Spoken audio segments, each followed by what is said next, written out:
Mums taču nav, jā. Un mums, mīļie draugi, būtībā, es atkal atkārtošu ar runāju, toreiz izrādās, ja nedzird, tad vajag atkārtot bez gala un varbūt ne pēdējo reizi. Mums pat labā ne tikai krīze, mums ir politiskā stagnācija, uzskat. Par to es arī runāju tādā vakarā, ka mums ir politiskā stagnācija, jo mums nav rotācijas, kā partija, kā Saeimā vajadzīgs, jo tā pārlikšana no vietas vietā, apvienošana, citās kombinācijas, tā nav rotācija.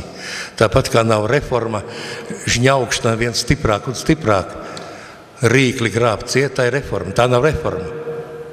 Reforma, ka pārstāj žņaukt tautu un kaut ko dara citādāk, atkāpjās padomā un dara pārkārto lietas, nevis žņauts, spiež vēl vairāk sulārā. Tā nav reforma un tāpat tā nav.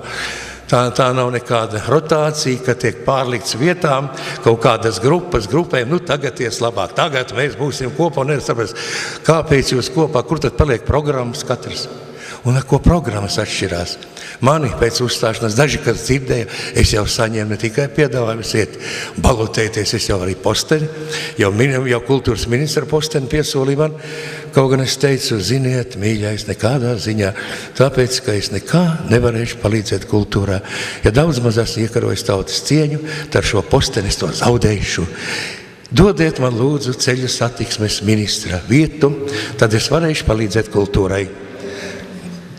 Jo šie sveitīgie naivie, kas saka, Jēzus teica, sveitīgi šie, kā teica, garā nabadzīgie tiem piederēs debesu valstība.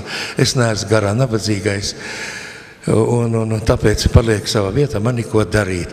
Bet redziet, jā, es tā novirzies uzreiz no tās tēmas. Strečkungs, mums vienkārši arī tā man teica, ka 20 minūtes, tāpēc es vēl, kas var ātrāk. Es teicu, man tikai 5 minūtes, ko teikt. Labi? Uzturēt disciplīnu, ja? Ko? Lai nedaudz uzturēt disciplīnu, tā lai iet ātrāk uz priekšu, kā saka. Jā, labi. Labi, mīļais. Tad kā gadījumā nobeigšu vienu. Bija gadījums, es tad palieku pie šī likums par vēlēšanām vai nolikums, tāpēc, ka Saeimā par satversmē par partijām nav neviena vārda.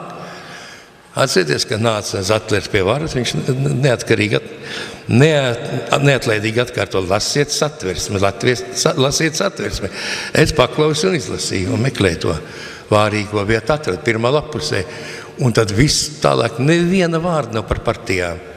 Nevajag satversmi mainīt. Vajag atgriezties pie satversmes un izkārtot tās lietas. Tas ir pats galvenais jautājums. Pārējais viss ir kā gadījumā Napoleona. Atcerieties, bija tāds gadījums, kādā kaujā tika zaudēts, Napoleons zaudēja, viņš savam feldmaršalam jautāja, kas pa vainu, mīļais?